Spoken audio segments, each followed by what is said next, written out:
So it's Emanuel Asare, and we're here with another episode of My Truth. And today our special guest is a young man called Elliot Harris, who has a very interesting story to tell us and share with us about his journey in football and what the system did or didn't do for him. So I'm going to hand it over to you, Elliot, to just give yourself a brief introduction and tell the people who you are and what you're doing right now. My name's Elliot Harris. I'm, we said, converted footballer into businessman. I own a hospitality venue and a few other projects that have, fingers in many pies. So yeah, sort of branched into that sort of area of life, just sort of working for myself. Okay. And having, sort of taking control of my own life instead of being reliant on others. How old are you, Elliot? I'm 24. So at the age of 24, you own your own business. I do. We have a cocktail bar in Camden. Okay. So yeah, that's sort of where my life is full time right now. Okay. With a few other projects in property and construction and stuff like that. So. That's so positive to hear. A young man of your age already thinking like that. But your life could have been so very different if certain things had gone your way. So every guest that comes on here, we talk about every young boy's dream. Okay. Or most young boys' dreams is to become a footballer, if that's where they're inclined. Yeah. And the idea is to get signed, get into an academy, and get into that vehicle to make a pro. You were on that vehicle. Yes. So a young boy playing Sunday league football. Mm-hmm. Tell us a little bit about what happened to you at a very young age in terms of getting introduced to the pro game. So yeah, sort of my first ever club was Kodak. Okay. I'll never forget the first ever session. Yeah. My mum we used to have this yellow bag, and I remember my mum hid my shin pads. Yeah. And I started bawling my eyes out. I just wanted to get to training. It was sort of first time I'd ever gone. Yeah, my dad took me there and it was called off because of the rain. Okay. And I remember really thinking about it then, thinking it was just the excitement of going to football. Yeah, you know what it's like when you're young. Yeah, of course. And that's where that real excitement really kicked off for me. Like, I just couldn't wait to play football. And that's such a cliche, but it was that genuine feeling of I couldn't wait to do it. Okay. So it was just a massive thrill. I just loved it. I loved it. I loved the Premier League at the time, top players, Henry, all those sort of players back then. Bergkamp, and all that, and I just loved it. I just was in love with it. Cool. So you're at Kodak. You mentioned earlier when we spoke Carol St Mary's, and you've dabbled in that Sunday league. Yeah, like West London, North West London. What's happened? What then? How did you get introduced to the professional game? What happened? So yeah, I was playing, I think at the time at Parkfield, and Southampton scout approached my dad. Okay. I think it was the first time my dad always knew I had talent. But obviously when you're that young, there's a lot of talented kids about at that age. London's full of them. London's a very big hub of talent, 100% at that age. So yeah, sort of approached my dad about the possibility of would I be willing to go on trial there as such.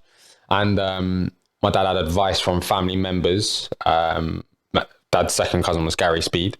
So there was, had a little bit of help. Obviously he had a massive influence on the game. Yeah. And sort of said, no, stay out of that of the pro game at that age. Okay. Because it can affect your development.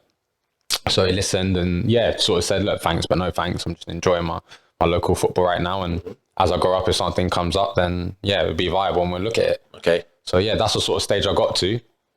And then I was then picked up by Watford. So first went on Terry Sullivan. Never forget, I'd done wealth of help at that age coming through.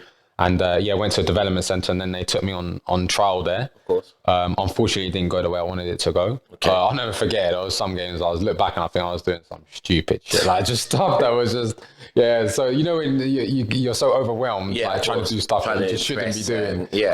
So I was still young at the time. So it didn't work out there. Came away. What age are we at this stage? We're sort of so at this age, under 11s, under 10s, 11s around that time. Okay. I was then approached by Barnet, who were doing open trials at that point. Okay. And a couple of scouts from there had seen me play, approached my dad and asked if I'd like to go to the open trials. Okay. Went to the open trials, and I think, like we said earlier, my dad sort of used that as, I mentioned my dad a lot because he was a massive influence not just on football, in everything I've done. Okay. Was very, very, very supportive. Okay. And I think that's a big point to mention, that he was a semi-pro snooker player, could have gone all the way and played it, played on TV, but not having the support that he would have liked from his parents. Okay. It always drove him to say, if my kids ever had a talent like in sport, really support it and nurture it and support it. So yeah, then went to the Barnet Open trials. He was, sort of using it as all right, let's see what he's made of. Let's see if he's good enough. Yeah. He was the best. Yeah. He said it was the best he's ever seen me play under pressure at that point. Because I was only, under 11s, under 12s. And I think dealing with that pressure of you got 3 hours, go and show us what you can do. I think it shows a lot to go to in anything that you do, whether it's a job interview or for a big job or, in football. So yeah, played really, really well and was offered to go into the club at that age, under 12s. Okay. So that's where it sort of started. That's where the door opened. So under 12s, Barnet have offered you an academy contract at that stage. Yes. Okay, cool. I'm just thinking back to my parents and my love. I had a very similar love of football. And with my parents, it was always education first. Yeah. Right? And that was a big thing, I come from, obviously, my parents are from Ghana, and most African parents are like that. Put your education first, anything else secondary. It's understandable. How was it for you in terms of that? So dad's pushing you. You've mentioned dad a lot. Yeah. What was mum saying at this stage? My mum, our family came, we came from nothing. My mum's a second generation immigrant. My grandparents are from Barbados and Guyana in South America. So, but I understand the education point because when they came here, they had nothing, so, and the only thing that they had was education, the chance of pushing line. There was all sorts. There was racism, there was adversity, there's, a lot of things our parents and grandparents had to deal with coming to this country. So I really did, although I was young and obsessed with football, my obsession, it was an obsession. Yeah, of course. I would come home and I'd have 2 goals in the garden, and I'd be scoring a goal on a Man United shirt, taking it off and putting a Spurs one on, like obsessed, like almost on the verge of like a mental. I was mentally obsessed with the sport. Yeah, with the sport. Yeah. Not forget anything else. It was the sport. I was just obsessed with it. So, but at that point, I was still aware of, my grandparents had done, and my mum and dad had done so well to get me here. And kept me away from all of this shit, and as we all know it in London. So, I was really grateful for that, but definitely understood the education aspect, and that it was important. Yeah. So we're 12. We're at Barnet. Take us through a little bit of the training schedule. What was the commitment? What commitment did they ask of you? I think at that it was Tuesday, Thursday, games on Saturday. Okay. I think it was that. Yeah. I think it was first. It was Monday, Wednesday, Friday. Yeah. And then they changed it to Tuesday, Wednesday, Sunday. Okay. So I've gone from 4 to 3 days. How you get in there? My dad. Okay. Dad was, every day, wet, sun, snow, hail, he was there. And I'll never forget that. Massive shout out to him. He was a rock behind me. And definitely without that, as we've spoken about previously and we'll go into, if you haven't got that support mechanism, you're already on a loser. Of course. You're already making it, the life is hard. Coming home from school, you've got a meal, you went to training, you're back at 9:30, 10. You're then back in school back then it was 8:30 or 8 o'clock in the morning. And even for parents, my dad was working night shifts as well. So picking me up from school early, going training, then doing a night shift on top of and then it's hard, man. It's really difficult. Something we'll probably touch on later, but were you aware at that time of the commitment that your parents potentially putting in, or was it just they're my parents, they have to be doing this, they need to be doing this for me? I think I was aware of it, but definitely very naive. Very, very naive. I always was when I was younger. It's like Billy Big Bollocks, always the best at football in school, the most popular. Of course. And definitely wasn't aware of it. I was obviously aware because a lot of my friends' parents, they were single mums, just because of the areas that we, grew up and playing football in and things like that. Both parents were not normally there. So I was definitely aware of like seeing it, like, single mum got 2, normally had 2 kids or 1 kid and bringing their son training 2-3 times a week and on a game. Say if you're playing Colchester on a Saturday or whoever far away, I remember Wolves or a couple of others, and you're coming from East London, they don't have a car, they're getting trained there. That's hard, man. It's a graft. That's a graft, especially, and a massive, and a lot of mums do it. So a massive shout out to single mums as well, because that is not easy for to do that for their kids. Definitely. So we're under 12s, you're enjoying yourselves, you're playing your football. What position are you? I was playing central midfield at that point. I was really, really fit. Okay. I sort of went from youngster, I was really tubby. Okay. And then it came to like 13 years old and it was just all puppy fat and it just dropped off. And I was insanely fit. Okay. reached some ridiculous heights on the bleep test and things like that. I used to just love running, to be honest. Now I hate it, but I was insanely fit. So I had a really good engine in midfield. Yeah. So yeah, especially the first year, really enjoyed it at Barnet. And then under 14s, Jeremy Steele was the under 18s manager at Barnet at that point. Yeah. And started getting me involved with under 18s when I was on under 14. So you're under 14 and you're getting involved with under 18 football. Yes. Did you understand the significance of that? Because generally, if you're good, you play a year up. In the academy. You're talking about playing 4 years up. Yeah. That's almost unheard of. It was, I think, I did develop quite quick at that age. I didn't really understand it. For me, it was just playing football with older boys. Okay. And when you're younger, you're doing it all the time. It wasn't a massive shock to the system. I do remember, I'll never forget, the first time I got called up for a game. Yeah. So we're talking late under 14s going in, I think it was near the end of the season. So the under 18 season's finished. Yeah. So I'd been training with them at that point. Like the Jamal Lowe era. Okay. Mauro Villetti. I think Mauro's a year older than him. I can't really remember that one. Okay. But getting the first squad to play. I think it was against Oxford. And that's when it sort of hit me. I was like, I'm playing against almost like men here. Yeah. Who could be playing football league. Yeah. Standard football. That was the sort of, my dad calling me one night and saying, you're in the squad for on the weekend. Okay. Oh, shit. So the point I want to make there is most boys, when they're in the academy system, they're just there trying to impress each training session, trying to impress each match. And at some point, it dawns on them that the whole reason I'm here is potentially I need to try and get a scholar when I'm under 16, under 17.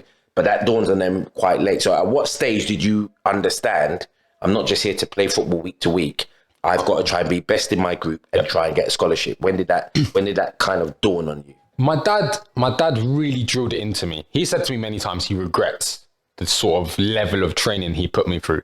Okay.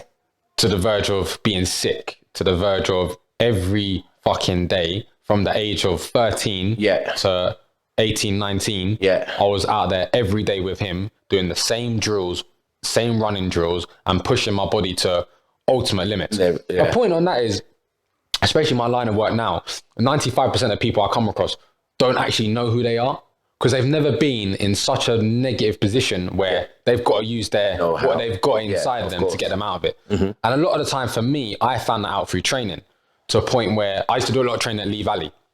So I used to run with Dwayne Chambers. I've done a bit of training with. Mm-hmm. Some of the real two twins I used to train with are now running for the Olympics. Okay. Girls. Yeah. And getting to the point there where I'm training with them. Yeah. And you're getting to a point where I've actually got nothing left in the tank here, but you use your mind to push you through it. Get you through. So just that finding out who I was as an individual. Yeah. Definitely. And I found that some people go through their whole lives not knowing that. Yeah. So for me to know that when I was 15 years old, to think, I know what I'm about. If it don't work, I'll still come back tomorrow. I'm still living and breathing. I'll be back here tomorrow, still pushing myself. Okay. So that's when I really started to understand that. I said, you know what? If you look at the other age groups, one person's getting a contract. Exactly. There's 16 of us here. Yeah. This is not a joke. I'm in a competition with you. I'm effectively putting my whole... The biggest growth you'll ever do is 12 to 25 years old, right? Mm-hmm. That's where you mature into a man. You're sacrificing all of that on someone say so. You better be damn sure that you know what you're doing. Because if it goes wrong, and we all know people that it's gone wrong for, you got nothing left. Okay. You got nothing left. You can't pay a mortgage or bills. So this period where you're a 14-year-old playing with the 18s, you were fully aware that actually I must be doing something right. I must be in their thoughts to get in this scholar. Fully aware. I was fully aware. Yeah, fully aware. So then we'll fast forward a couple of years. So we get to the point where Barnet have to make a decision. Mm-hmm. Are they going to give you a scholar or not give you a scholar? Yeah. What happens? So we then played a year prior. So this was when I was 15. We played against Watford in the under-18s fixture. And at that point, I feel like Watford's academy representation has gone down. But back then, they were really respected. Okay. It was a big thing to be playing against them. And, I remember playing, I come on, I scored. And there was, after that game, there was a lot of hype. There was a lot of talk. My dad was getting approached and things like that. Again, it was really hard because I had to keep a lot of this stuff under wraps. So, of course, sort of getting approached. And that's when I thought, I think my dad definitely realised that there's possibility of having a future in the game here if you keep on this trajectory. Yeah. So offered my scholarship. Okay. And there was a lot of stuff that went on in the sort of in the build up to that. So when they wanted to do my day release, my mum didn't want me to do that. Wanted me to stay at school. We then came to a compromise of doing an afternoon a week to then sort of integrate into the second year scholars and first team football. So that was when that was when the scholarship sort of kicked in. How did that make you feel? Was you just to be honest, I knew I was going to get it, or were you elated? I mean, what were your emotions at the time? It wasn't a big thing for me because, to be honest with you, I didn't really know where it was. Like, it's just another 2-year contract. Put it this way, it's another 2-year trial. Yeah, you're on trial effectively. Yeah. From that age up and right up to 18 when you're offered a pro or not. But you surely knew that they weren't offering scholars to everybody. You knew that much. I did, but because I was playing up and with other really good players, you just thought it was. I knew it was going to happen. I was so self-confident. I wasn't in any doubt. And I think you have to be definitely coming through the ranks. You have to be so confident in your ability. So you've been offered a scholar. We're now a first year scholar. Yep. What's happening? So I was approached by a few agents at that point. We'll touch on that after. So things are starting to get real. They're starting to hot up a little bit. I then remember sitting with my dad and we'd been approached by a few different clubs. Yeah. And I thought, I could do better than this. I don't want to sit here for the next 2 years at this level when I could be developing. For me, it was I just wanted to be the best. Yeah. That's all I cared about. Yeah. When in anything that I've ever done, I've always wanted to be number one. And it's cliche, but that's a genuine drive that has always been within me. Yeah. If we're walking down the street, I used to want to walk faster than you. Like that, almost like an obsession. Yeah. So but here's a club, Barnet, that have seen you at 12 or offered you an open trial, which you excelled in. They've then given you the next sort of 3 or 4 years coaching and development. They've given you the scholarship, and you're saying that you're having discussions, thinking about getting away. Because the reason for me was and I remember speaking to my dad about this, I never felt like I developed any in an extraordinary way with the help of them. Okay. I developed how I would have developed anywhere. Okay. Yeah. It was I never learned anything new there. My football IQ was always very good. I was extremely fit. Okay. I never developed any more than I would have. Okay. It's interesting for you to be aware of that. Yeah, because I remember seeing, especially a lot of friends, that we all played with down the East End, Newham, all those sort of areas. A lot of players, some players down there were, your Chelseas and Arsenals. And I'm seeing them and I'm thinking, I could play at that level. Like, I don't want to just be sitting here. I could do better. I think I could go further. Okay. I think I can push myself and go further. But the main talking point was the A-levels. Yeah. So, as everyone knows, on a scholarship, you offered a BTEC. BTEC, yeah. As you can imagine, my mum was not happy about that. Okay. And I understood that. So, didn't want to do the A-levels. So she wanted you to pursue A-levels? Yes, but she was willing to bend the rules and say, right, if you can do both and they can fund it privately, then so be it. At least you've got both. You've got something to fall back on. Yeah. And again, I've heard it so many times about something to fall back on, but believe me, it's so important. Yeah. Having that other angle to go attack life with is so important. So you say it's a talking point. So mum wants you to do A-levels. Yeah. The club wants you to do a BTEC. Yep. What's happening? So we then sort of said, right, there's got to be a way. They were just so blunt about it. No, it's not happening. There was no working around it. There was nothing, there was no leeway. Yeah. So we then decided to go to a tribunal and take it all the way because I felt like it was the first time in my life, me personally, I felt like I was really being dictated to about my future. Okay. I just want to go back a couple steps before we come back there. So at the point where it becomes clear that Barnet Football Club want you to pursue a BTEC and mum wants you to pursue A-levels, you as the individual are almost like piggy in the middle here at that point. Yes. At that point. So at that point, what are your feelings? What are you feeling? Because what I'm saying here is your dream has come over that you want to be a footballer. Yep. This club's offering you the chance to become a footballer. Mum's putting a little obstacle in the way, which is a good obstacle. She's thinking about you and your education, but she's almost putting an obstacle which could prevent you having a smooth path to become a footballer. How are you feeling towards mum at this point? Are you, talk to us about that. It was very, very difficult. There was a lot of stuff that went on in my upbringing that was difficult to deal with. And I think, of course, being young and naive and thinking you know it all, of course it made me have certain feelings from my mum thinking, why are you getting in the way? Why are you getting involved? And she always said, when you're older, you'll understand. And she was right. Completely right. Yeah. Now I'm older and I look back on it. Yeah. But without going the point, I want you to tell us, what did you feel at that point about mum? What was your feelings about your parent that's stopping potentially your dream here? How were you feeling? How was you acting day to day? To be fair, I was obviously upset, and you feel like betrayed almost. But then she was never the person to just present a problem with no solution. So then we started to look at, hang on a second, Cat 1 clubs and Cat 2 clubs will give you the opportunity to do your A-levels and play football. Right? And I had Cat 1, Cat 2 clubs approaching and showing interest. Okay. So we then started to explore that option of, okay, if he can go somewhere, if you're not going to do it for him, why can't he go somewhere else and do that? Okay. Because it's not like it's a no. Yeah. Other clubs can, and they're doing it. Yeah. Why it's can't? Just a no for you. It's just a no from you because you will have to pay more money. You will have to invest more time.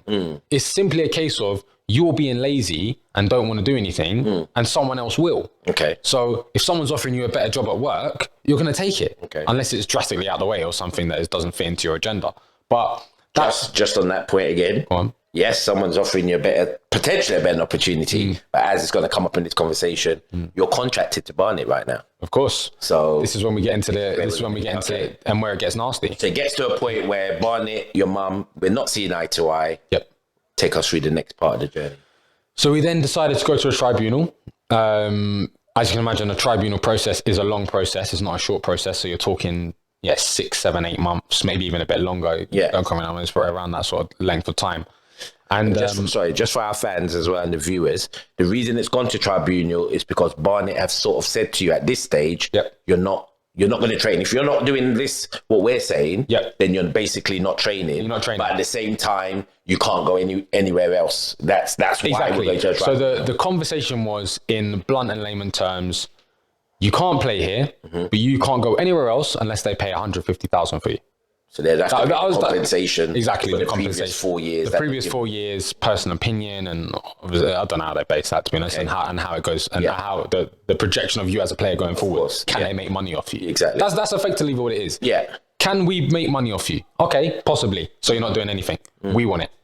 It was so, for someone of that age, and it's at that point, it's not like you're at a Man City or an Arsenal, and there's a massive chance of you getting a big money transfer and there's money exchanging hands. You're at a conference cup. You've done really well. Exactly. It's not like, I've earned my stripes. I've been there every single day. I've worked my nuts off. Okay, you're not gonna give me what I actually need as a human being in this country to go on and develop. Not only in football. Remember, they portray that to you. We're here to help you develop as an individual and help you do this and help you do that. You're not, because you're not giving me the basic needs to go on and get a decent job if something doesn't work out. So that was sort of I was getting very aggy with that. Okay. It really affected me, actually. Okay. Yeah.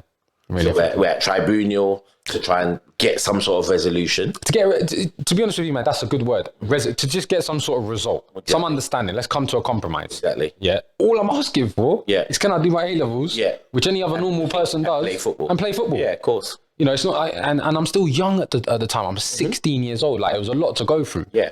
So we went to the tribunal. Obviously, I'm not allowed in because I'm too young. Okay. My parents go in, and Tony Kliantos, the chairman of Barnet Football Club, was also on the board for tribunals in the UK. Tribunals. So you can already imagine how that's gone. They walked in there, faces hit the floor. You're effectively suing yourself in his position. So, as you can imagine, it went very negatively. It got very nasty and very gritty. James Fawn was saying comments like, he's told us in private that, or Terry, Elliot's dad, has said in private, he doesn't even love his mum. There's other things that he said, and making it very, very personal. And that's where it got really, this between us and them was personal. This was not about finding a resolution. you know, they failed to mention that the chairman of the club was on the board, gone through all the solicitor expenses. Yeah. You know, that stuff's not cheap. You're talking 10, 15 grand of expenses. And at that point, that's a lot of money just to try and get a resolution.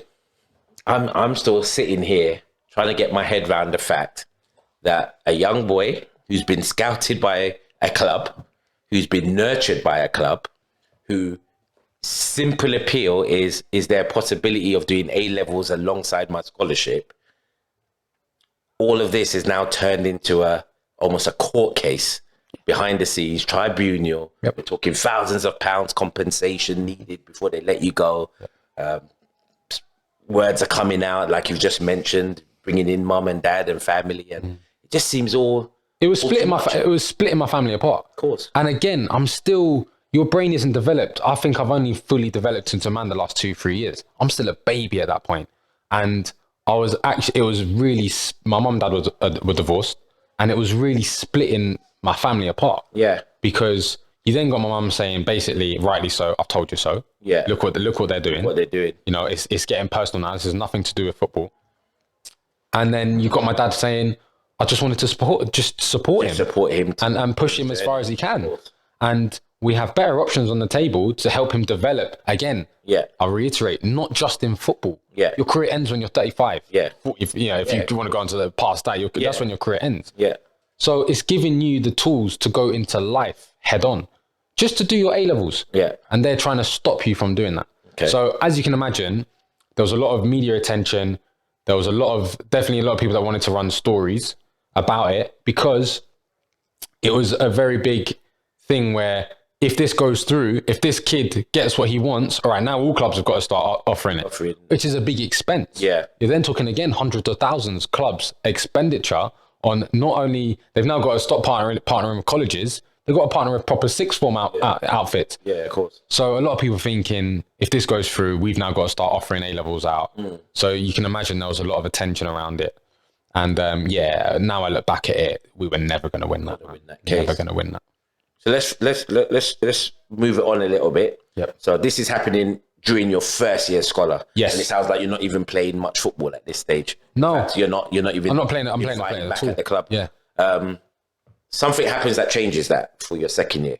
Take us through that. Yes. So then, coach that was he was actually he was Jeremy Still's assistant. Okay. So Henry Newman.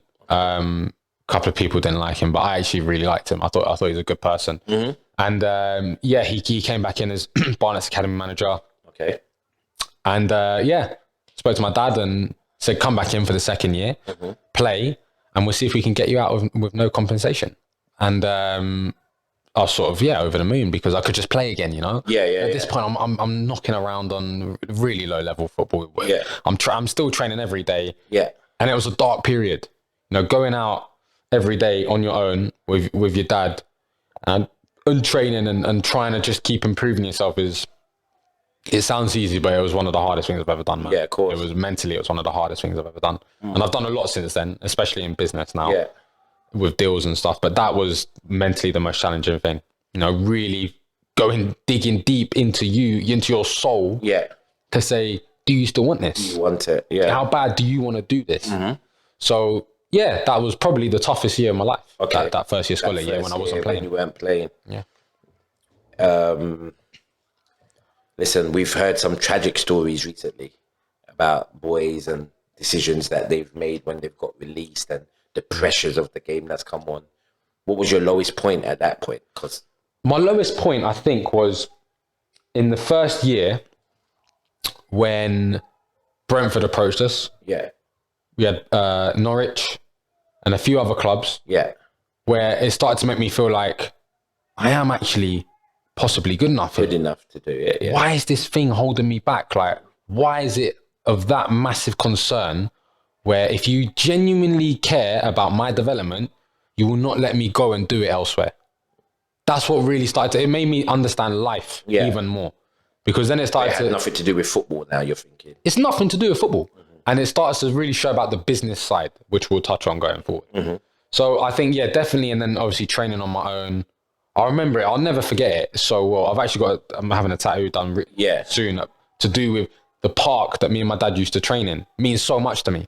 And we were there every day for 4, 5, 6 years, just pushing and pushing and pushing and pushing.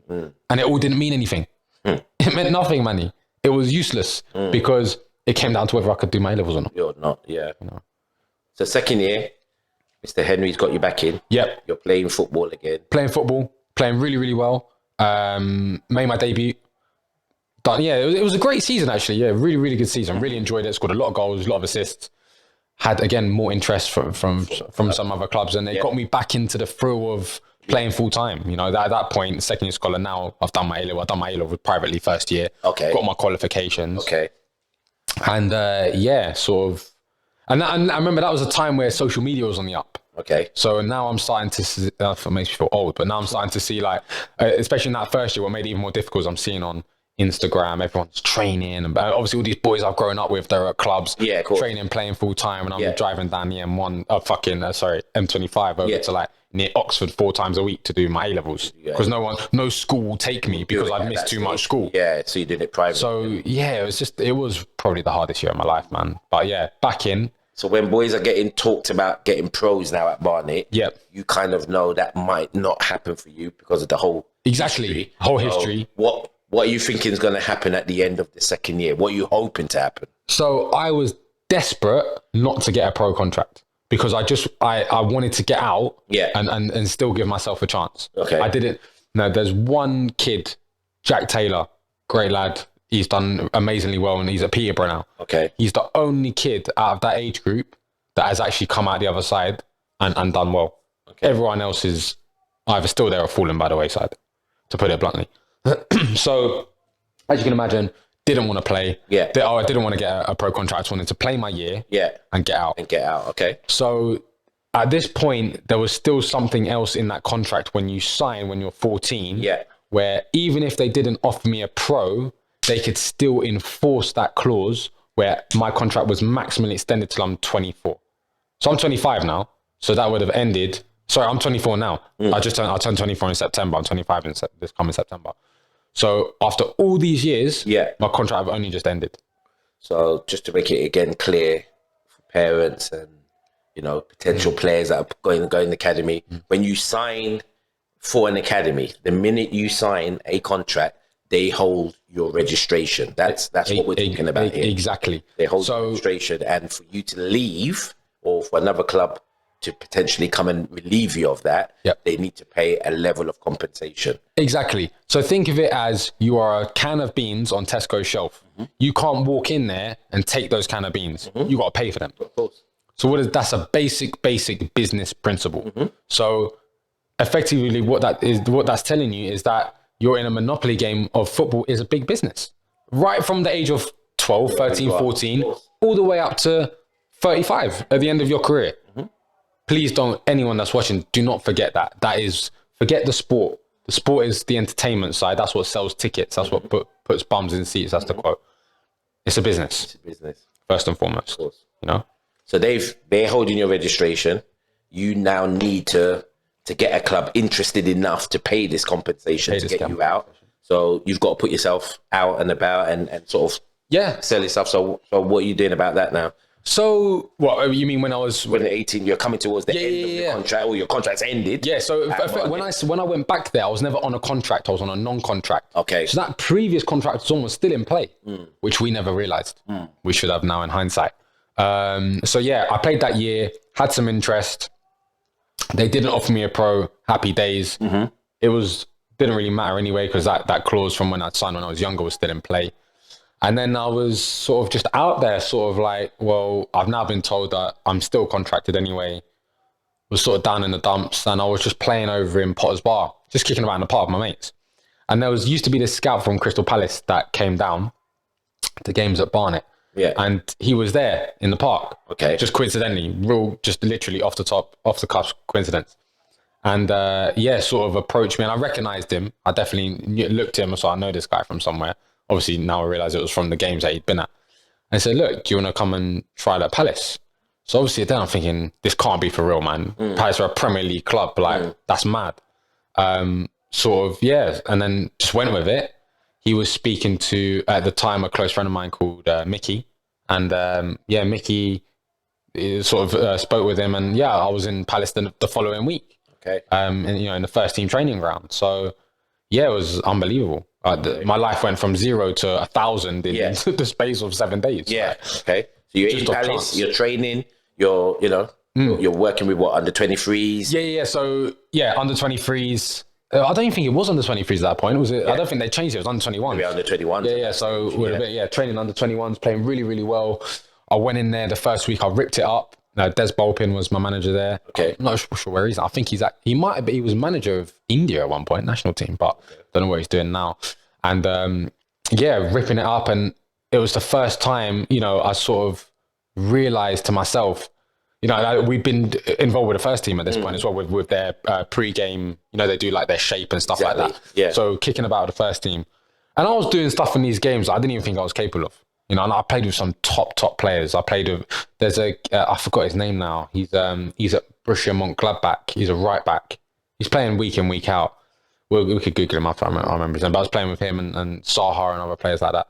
And it was the first time I sort of realized, shit, I can actually mix it at this level. Yeah. I've still got it. The dream's still there. It's still there, I can still claw onto it, sort of thing. Yeah.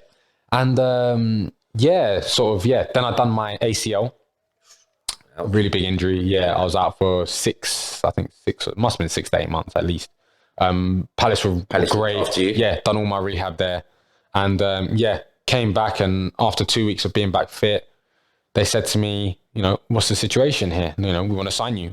He spoke to my dad a week after actually the first week I'd been there. Yeah. He'd called my dad and said, we want to sign him. I didn't even play the game. Yeah. So me and my dad never told them that I was still in this palaver with Barnet. Because I just wanted to get back into playing football, and obviously this opportunity came up and I was like, wow, I'm definitely not telling them about that. I just want to go in and play. Yeah. So after I came back from injury, we want to sign you, what's going on? So I had to come clean about it.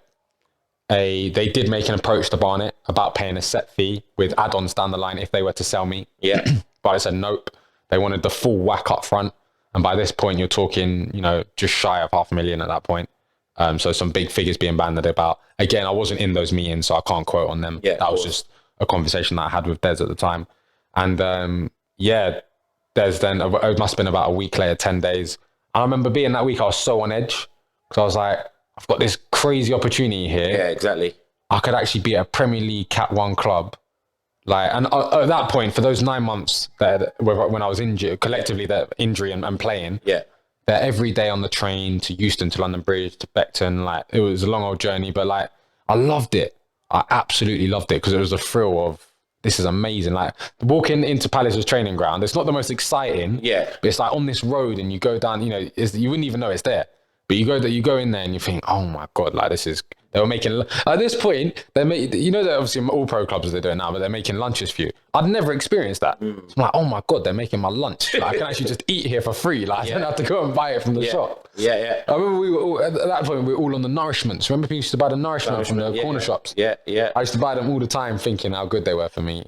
They're not good for you. I'm getting free lunches. It was just so surreal. So just as you're speaking now, as you're speaking, and this is something that's happened to you, we're probably going back 6 years now. 6 years. But even as you're speaking now, I can see a glow coming off of you as you're reliving this. So excitement. You're at a Premiership club.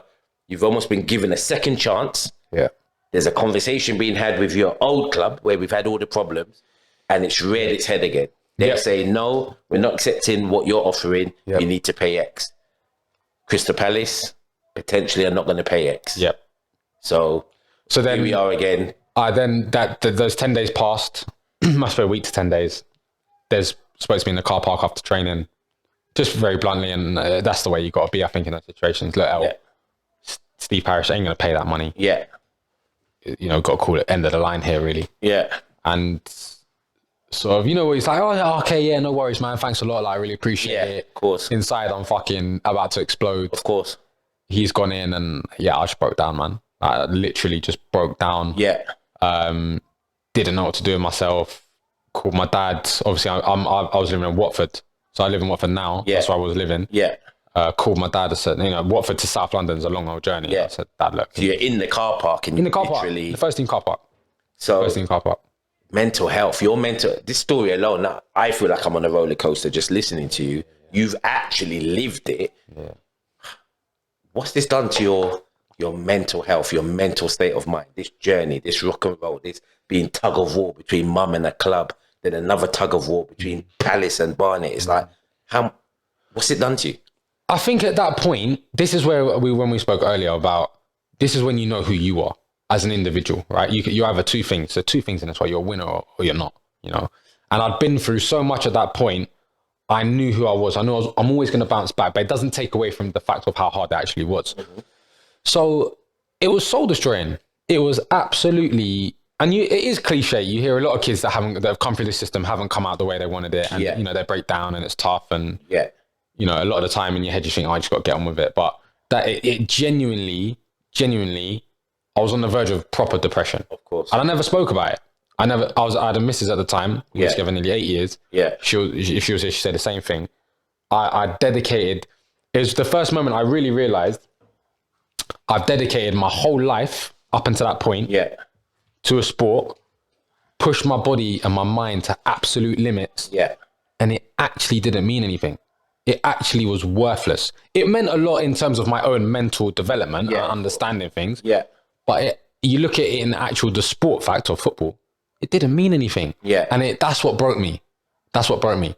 I'm seeing kids here that are with certain agents, and their agents are paying off certain companies that belong to the chairman, and they're sitting on 10, 15 grand a week. And at that point, that's life-changing money. And it was never about the money, never.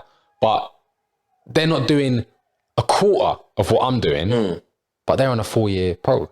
And I'm there, can't even get away from a conference side.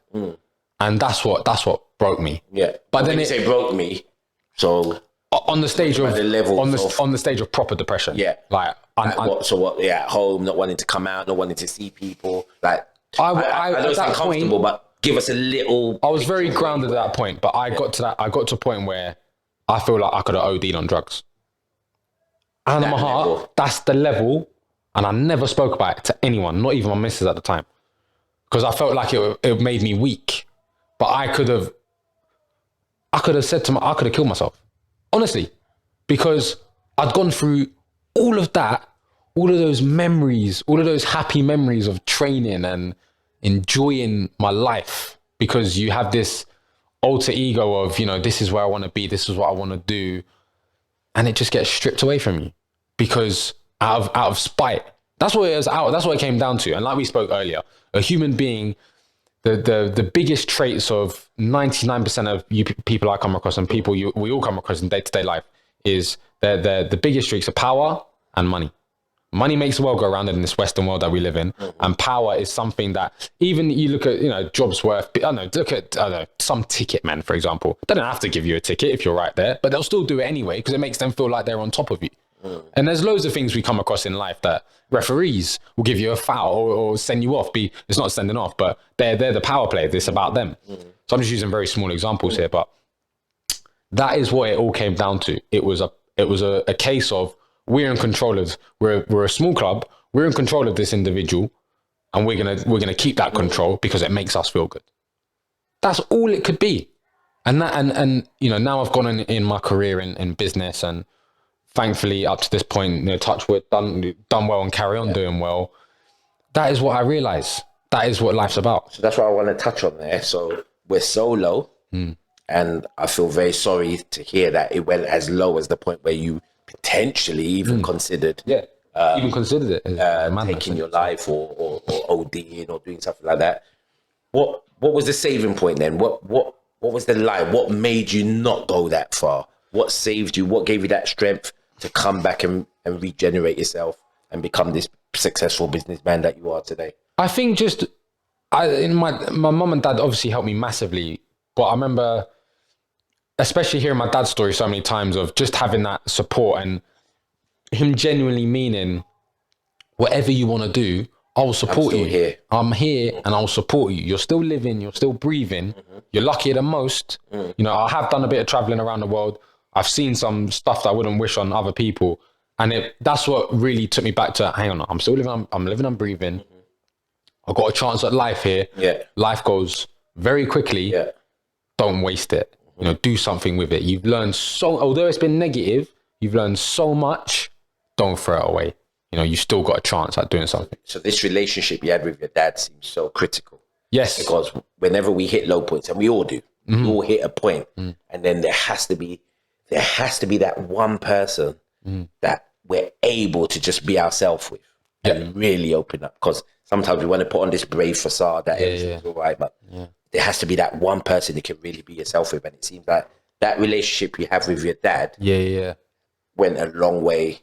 Was massive. What I would use these words, saving you. Yeah, he did. He did. He really did. And that's a good, I've never even thought about it like that. That is a good way of putting it. Because I definitely think I would have either gone down the wrong path, you know, even people I was hanging around with. And yeah, man, he did save me. Did that 100%. I agree with that. 100%, man. So it's a wonderful story. And I do this with all my guests. I want you to say, if you can send a message now, and I know they've hurt you a lot and it was a very bad situation, but if you could send a message now to any professional football club, but in your case, it would be to Barnet, what would that message be in terms of looking after an individual that is dedicating their life to you? You know, because as a young player, you're giving them your life. You're giving them your Monday, Tuesday, Wednesday, as you were saying it. You're giving them your Saturday. You're traveling up and down the country with them. And then what's your message to a club like Barnet when they've got these players that are dedicating so much? What would you say to them in terms of looking after their development and them as a person? I think as I've got to a point where I too, in what I do, you could say carry some weight. I think it's all about it comes down to being a decent human being. Forget the job. Yeah, everyone has a job. Everyone's got bills to pay, mortgages to pay. Most people got misses at home. We know the daily stresses of life. But when it comes down to a young individual where they are naive, their parents are often living their dream through them, another common one, don't abuse it. There's always something you can do, i.e. have a look at this, or don't sign that yet. Take it to a solicitor and have a proper look through it and make sure it's something that you're comfortable with. Because a child's brain is not developed to that point. All the way up until they're in their 20s. You know, someone at 20 to when they're 24, me included, I'm a different person to what I am back then. So I think, my message definitely would be, especially to people as well, don't be naive to it. Football is a business first and foremost. Like every business, you have directors. Every football club has directors and stakeholders. That priority is first. Always remember that. So before you jump on this journey and, you know, dream of doing something like that, of course, know what you're up against. Know who you are, know where you belong, and know who you're up against. You are nobody in the game of football until you get to the dizzy heights. And just remember that, because you are the dirt on their shoe. In their eyes, they're doing you a favor. And don't ever forget that. And the players are assets of the football. The players, like we said earlier, players are tins of beans on Tesco Superstore. That's all they are. Until they're, let's say, I don't know, think about it as pasta sticks. Until those pasta sticks are nice and ready to eat, you're just a piece of plastic stick in a bag. You know, that is a pretty shit analogy, but you get them. You get my drift. You get my drift. And then the other message, because you were in there, is to the players. Like you talked about your dad taking you to this park and extra stuff already. Like when you're in there, what it would be a message to the players? I mean, he had me on creatine when I was 14 years old. That was almost a legal drug now. That's how much I was being pushed. Okay. But I think my message to players would be also, do not be naive. You have a whole life ahead of you. You're going to have bills to pay, mortgages, kids, a wife. You know, if we're talking about standard Western lifestyle, you need to be aware of that. And can you sustain that doing what you're doing? The chances of you going and it's hard to say, and we all say it, the chances of you actually going on and having a sweet ride, like we said, I can only name, Mason Mount, gone through Chelsea, doing really well. Reece James, a couple at Chelsea. I can't think of any other many players coming through just a club. I've just gone through. Same agent. I honestly can't think of any apart from some players at top clubs because they've got the foundations and the resources. Yeah, of course. Like we said, a lot of big clubs' ethos is kids from private schools because they obviously come from a bit of wealth, so they can afford to travel up and down the country. Yeah. Their kids are typically probably naturally brighter. They process information quicker. They can be molded a lot quicker. Yeah. A lot of people don't realize that. A lot of kids from disadvantaged areas aren't supported because they don't pick up information quicker than other kids that are obviously going to do that better at private schools because their parents are paying more money for it. It's acknowledged. I mean, there's so much talent in what you say deprived areas or London is the hub of talent. And the whole reason is unless you've got that support structure, that family that can get you to this place 4 or 5 times a week, it's hard. And that's why a lot of talent sometimes slips through the net. Exactly. And we lose a lot of them. So, and I definitely saw that abroad when I went and played abroad. There was definitely a difference in even watching the youngsters, even in their coaching. Yeah. Their understanding of football was very different. Yeah. It's just a sport up and it's just have fun with it until you're 18, 19 years old. Yeah. When it gets to crunch time and you want to make a decision about your life. Yeah. Yeah. Not a dream that you're not even sure of because everyone has a dream. Of course. Until you have to put the work in. Yeah. So get to that stage where you can enjoy everything, get what you want out of it and then decide whether it's something you want to do. But in this country, I never saw that. So parts of this conversation, I've seen you glowing and smiling. And parts I've seen you tighten up and be, like you can still feel the pain now. Yeah. Where are you today with football? So what is football for you today? You're a businessman and you're running your clubs. Yeah. What part does football play in your life today? If I'm being completely honest, because of my experiences, I despise football. I love playing football. I will always love playing football until the day I die. And I love it. And everyone around me knows, everyone close to me knows how much I love football. Yeah. But the system of football and let's rephrase that. The business of football, I despise. And I think it was very much, everyone blew up about this European Super League, right? About, it's taking our game and all this palaver and nonsense. Football has been that for the last 20 years. Of course. The only reason there was an uproar is because the Premier League were offering 200 million to clubs, or those top 6. The Super League was offering 450. Football is worth 40 billion annually. That's more than the NFL, NBA, any big American sport, because obviously they're the business hubs over there. That football is a massive commodity. If I'm a shareholder, if I started to invest in football clubs, I want to see a return.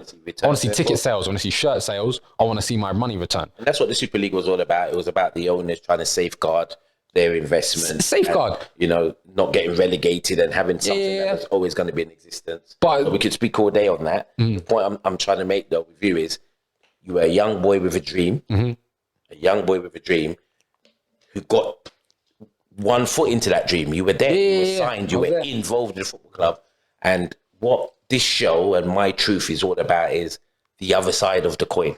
There's loads of podcasts where they sit with the pros who have already made it and talk about their cars, got a house. But there's 1,000, maybe 10,000, maybe 1 million Elliots. Million who have a different story to tell, and we don't get to hear these stories. Exactly. And so that's why I'd like to thank you a lot for your time this evening and spending it and sharing what you shared with us. And even if that just opens up 1 parent's eyes, 10 parents' eyes, 100 parents' eyes, 100 players' eyes, maybe some people who work within football clubs, if they can watch this and maybe think, we can't operate like this, Exactly. Even if that's all it does, then we've done a little something to... I do think the game's moving in that direction. Another thing that the Super League highlighted, or the proposal of it, was the level of corruption. That was what was creeping in. It's massively rife. I could go all day about that, like we spoke about previously, but from my experiences. But, that is something that what that proposal, it would have definitely highlighted that for the masses, the normal people to see that sort of stuff. Like we spoke about earlier, the Premier League dinners that we go to, I won't mention any proper names, but certain managers are getting jobs at Valencia in Spain because they're playing away from their wives and they need to get away from the UK media. But then you've got a manager like yourself or someone that has been in the game for 20, 30 years, but will never ever get an opportunity like that because you don't know the right people. that's the matter. That's the fact of it, you know. And you know, if you know your football, you know exactly the scenario I'm talking about. But yeah, that's the level of what you're up against. Yeah. That is it. Very interesting. Elliot Harris. Thank you very much. Your journey. This has been your truth. Thank you very much. Thank you, guys.